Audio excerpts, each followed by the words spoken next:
Hi, everybody. This is Diana Palm.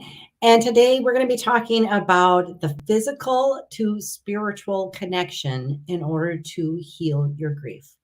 Now, yesterday I worked with a very wonderful woman.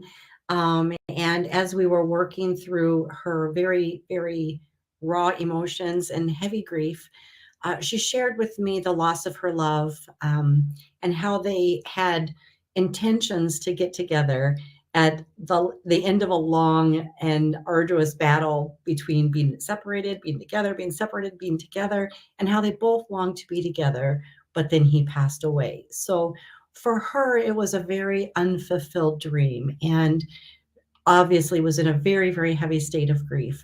So when we began working together, I was able to connect in with with her beloved, and I saw that immediately, like the second that he left his physical body, he immediately went to her and has been with her ever since. But because her grief was so heavy, she wasn't sure if she was really feeling him or could feel him. She thought she heard him speaking to her, but she didn't know if that was her imagination. And so I was able to validate for her that he indeed came directly to her and completed their agreement, their contract together. And I think that that's so beautiful and meaningful, which is why I wanted to share that short story with you about somebody's loss of love and how they were actually reconnected, but not in the way you would think. And that's why I like to teach people that just because somebody dies and your physical connection is severed doesn't mean that you can't connect with them in the spirit world. We just need to learn how to do that. How do we make contact with the afterlife? How do we stay in connection with our loved ones who have passed? So that's what we're going to talk about here today. Excuse me. I always say that loss is the catalyst for healing your grief. Loss brings us to the depths of our soul. Loss brings us to places that we don't often visit in our daily life. We're usually used to like raising our kids and going to work and being more in our left brain and in our operating system for just getting through life. But grief is like a hard stop. When you lose somebody that you love, you immediately kind of stop all your daily activities. You pull out of the left brain, you get more into your heart center, and then you become attuned with your right brain, which is where you actually receive spiritual connection. So the process of going through grief and loss brings us to a soul opening experience. It's only this sort of pain that can bring us there. And it's only that sort of pain that can actually help us put a hard stop on everything else that we're doing, that we are just, operating in our busy lives. So it brings us internal, it brings us deep within ourselves. And this is what creates a soul opening experience. This is the beginning of your spiritual awakening process. When you're delving deep into your own self, into your closer connection with your spirit, you will actually become aware of other spiritual beings. You'll become more aware of the powers of meditation and all these other things that only happen when you slow down. Now I'm going to talk about a couple things that you can do to actually increase your awareness of the afterlife, how you can gain a better connection with your loved ones, and how to know if they're around, okay? And I can tell you that after doing paranormal research and investigation for 20 years, the afterlife is not wishful thinking, you guys. The afterlife is scientifically proven. And not only that, but all throughout time, since the beginning of time, the afterlife was accepted. People believe in it from all cultures, from all over the world. So it's just about teaching physical man how to connect with the spiritual realm to continue being connected. And that's very healing, it's very purposeful, and it's very intentional. Now, it's also important to know that Wait, one sec. Okay. Yeah. So I also wanted to just, sometimes I get interrupted. So I also need to share with you that all soul-based relationships are eternal. Okay. So in your genetic family, we're tied to each other's genetic line, and we cannot be separated from that. So even when a loved one from our family line is on the other side, we have an innate sense of them. We can feel them, interpret them, and know if they're okay or if they're coming to visit. But what about loved ones who are not genetically connected? If you're having a soul-based relationship, if that person is really in your heart, you will actually be able to bridge that gap and continue having an eternal relationship with them. So these are different types of soulmates that actually have come into your life for a specific reason.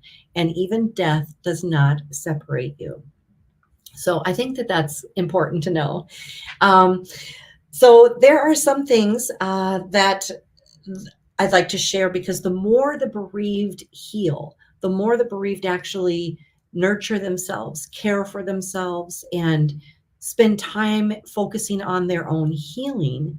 I guess first you need to know what those things are, but that's my program, Reconnect. But you can do a lot of your own healing on your own, of course. But the more the bereaved heal, the more they become aware of the afterlife and can begin to see, feel, and hear their loved ones, and even sense the presence of their loved ones around them. So, the first thing I'd like to share is signs and symbols, because signs and symbols operate as a sort of shorthand from the afterlife. So, that's a way that your loved one on the other side can send you quick little reminders that they are around you. And they're so imaginative, and it's always extraordinary. You know it when you're getting a specific sign or symbol from your loved one. There will be no mistaking it. And so those are spiritual ways, spiritual shorthands that your loved one can send you. It takes less energy for them to do this. That's why there are so many different signs and symbols. It's easy for them to interact in the physical realm and to kind of maneuver things or even direct your attention to things so that you know they're trying to communicate with you. So I would say signs and symbols are among the most common form of afterlife communication. But you can also see the apparition of your loved one. This usually occurs just as you're falling asleep or just as you're waking. And the reason for this is because you're in a slower brain wave during these times. You're actually in the theta brainwave. So whenever you can actually induce a theta brainwave, you're going to be more susceptible to being able to see into the spiritual realm and to see your loved one. So many times people are just falling asleep, and they may hear something and wake up and see their loved one walk across the bedroom or stand at the foot of their bed. This is the most common type of apparition. It happens in and around the bedroom because of your brainwave, because you're slowing your brainwave down. You're more receptive to the spirit world. So there are many different techniques to get into the theta brainwave. I highly recommend listening to theta brainwave meditations that have the correct frequency to guide your brain into a slower brainwave. You can just Google them. They're available all over the place. Other forms of it can be different types of healing work that you do, meditations, but the theta brainwave is pretty key to being able to visually see your loved ones. Now, of course, we also have dream visits, and that's when your loved one actually makes contact through the astral plane and pops into a dream and is able to connect with you there. And that's because you're not fixating on any of your surroundings. You're like released into the dream state, which again is the theta brainwave. So your loved one knows how to find you there. And it's very easy for them to come to you in a dream and tell you, I'm okay. I'm here with you. I love you. And when you see them in a dream visit, it's wonderful because you'll see them as they are in the spirit world. They will usually age themselves down. Maybe they lose weight. They will show themselves to you as the highest version of themselves. So if they died when they were very young, they could still appear young, but sometimes they age themselves up to show you how they were as an adult if they had continued to live. They may show themselves that way. But if they die elderly, they will definitely age themselves down. I find that, 30s is a really great time when most people are at the prime of their life. So most encounters, you will see them as a younger version. And they always come to you just to say, I'm here with you. Sometimes if you have things to work out with them, you can do it in this space. You can do it during your dream visits, which I've had tons of dream visits that have really helped me heal a lot of unresolved issues that I had with people who passed.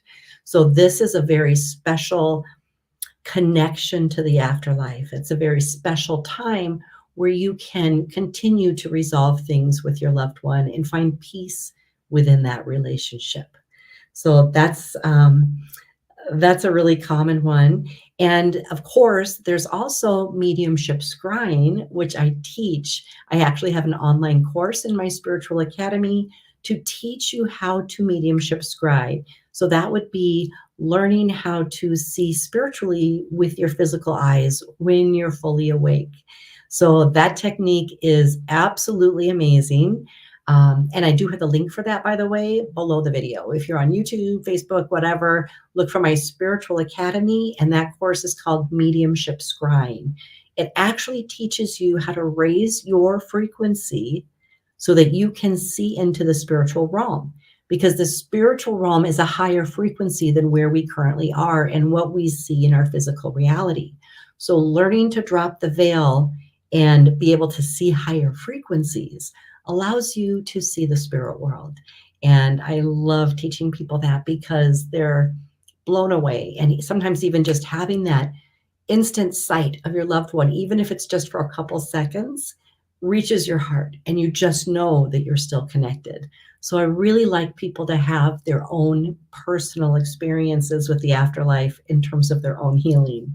I think there's nothing better than that. It's better than somebody telling you that your loved one is there if you know that your loved one is there because you saw them, felt them, sensed them, or smelled them. So that's a really beautiful course. So definitely check that out if you want to see your loved ones and learn to see spiritually. You can also hear an audible voice.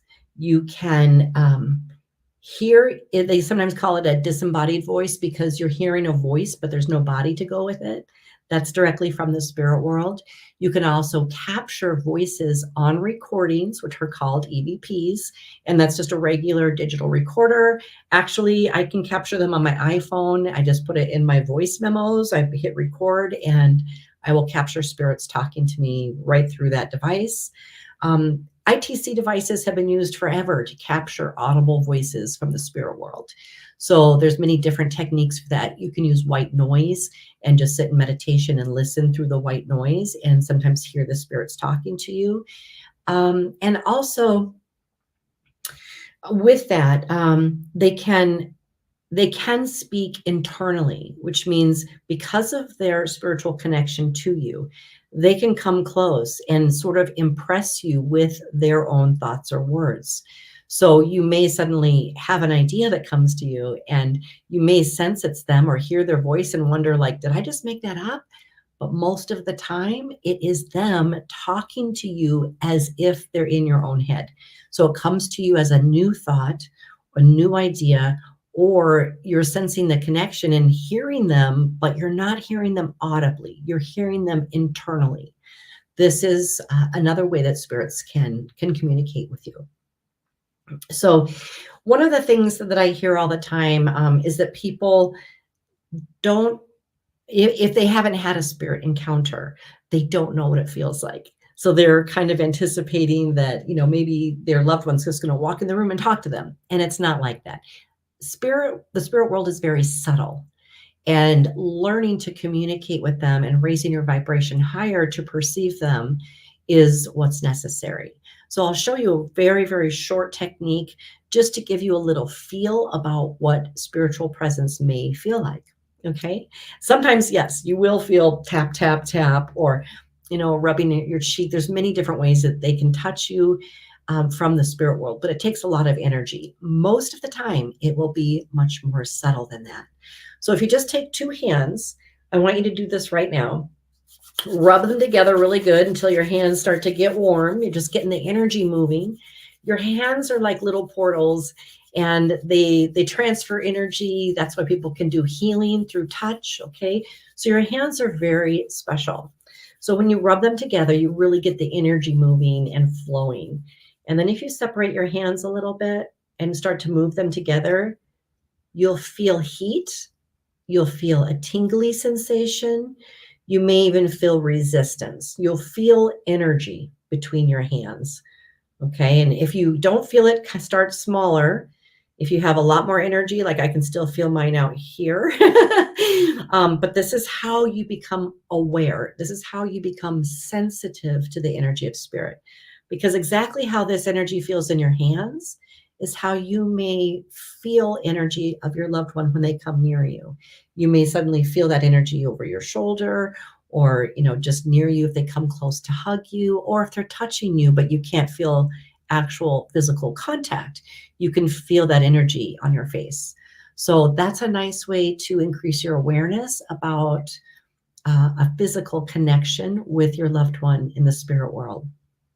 Now, if they're very, very energetic and they have a lot of power and ability to communicate, then yes, they will definitely touch you in a very physical way. Many spirits can do that. But for the majority of you, it will be much more subtle. So just learning what that feels like so that you can tell when your loved ones are near will be very helpful for you. I mentioned that you can also I believe I mentioned that you can also smell the fragrance of your loved one. They love to do that. That's easy for them because smell connects you to memories. So when you smell a certain type of cologne or perfume, you'll immediately know, oh my God, that was their signature scent. I smell them. Many people will send cigar smoke because you'll be like, he was the only person in my family that smoked cigars. And all of a sudden you'll get a whiff and it just floats on the air just for a second. It doesn't linger or stay. You'll just enough for you to recognize that they're there. Okay. There are other scents, it could be your favorite dish, if your grandma loved cooking fried chicken, she may send that smell to you. You might notice for like a day that like your living room smells like fried chicken and you don't know what it is until suddenly you go, God, that reminds me, my grandma loved to cook fried chicken. Boom, the smell's gone. As soon as you recognize it and connect it to your loved one who's sending it to you, there's no need for it to exist in your environment anymore because it's a phantom smell. It's not like there's something in your environment that's stinky, either, bad or good. They're just sending it to you to help you recognize that they're around. So start paying attention to sudden scents that come across your way. And see if you can identify with them and figure out who they are. Who do they remind you of? And scents do bring us to the memory. Like I said, sometimes they'll bring you all the way back to your childhood. And then you can reflect upon, who died when you were a child. Perhaps it's that grandma or grandpa that's trying to send you a familiar memory, like a very happy memory. Usually it's surrounding something where you would have felt very heart connected and joyful, and they may bring you a memory like that from your childhood through a smell. So pay attention to all of that. Some people tell me, I really want to connect with my loved one. I want to know they're around. And it's not that they don't believe, but they haven't had any of these signs and symbols. They haven't had any apparitions or dream visits. When you're experiencing a lack of connection to the afterlife, that's because you're blocking it. There's only one reason. It's not because your loved ones aren't there, and it's not because your loved ones have nothing to say. It's simply because you're blocking that connection because your grief is so heavy that your sensations are dulled and numbed out, and you're not having afterlife awareness because the presence of your vibration is very low. You're in a heavy state of grief is a very low vibration. I've talked about that before.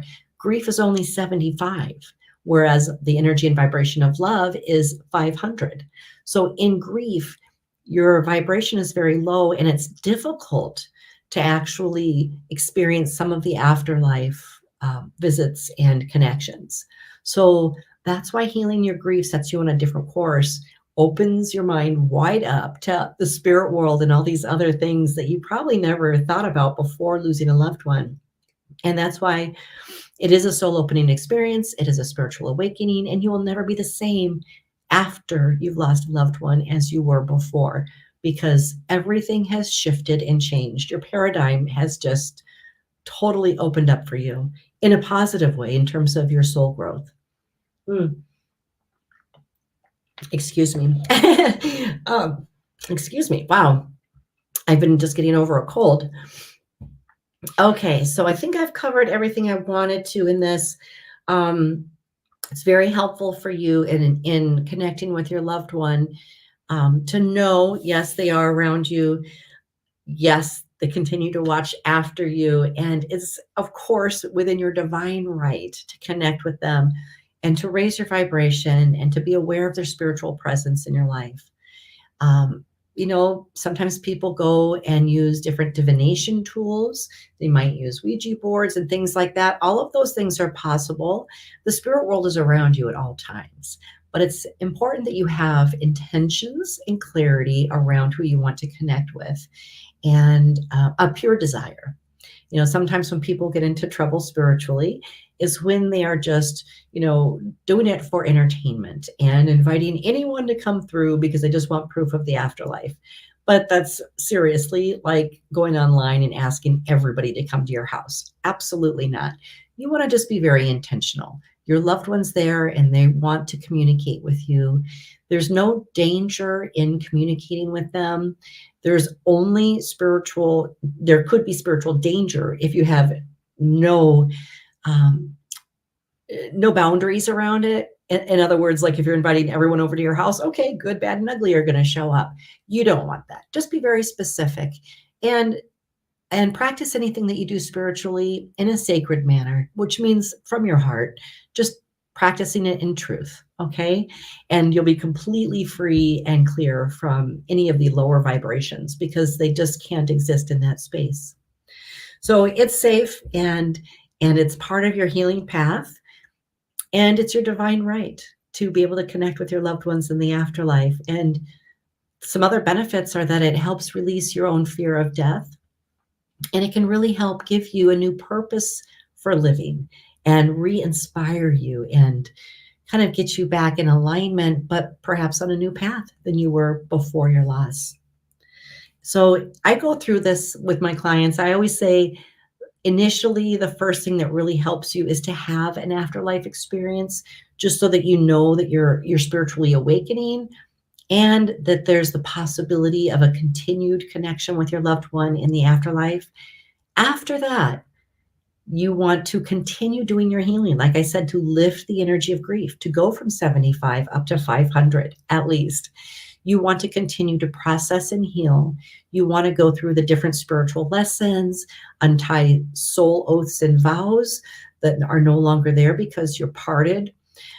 You want to do many different specific spiritual healings to continue to lift your vibration from grief back into the vibration of love, because that is truly where you have the best health, the most abundance, the most flow in your life, and the most joy. So we really do want to get your vibrations up. The afterlife is the first step, then doing your grief healing as the second permanent step to really establish and anchor in those higher vibrations. Of course, we do all that work in my program, Reconnect, my #1 spiritual grief healing program. And that's where I get to work with you one-on-one for 9 weeks. And I work with people all over the world.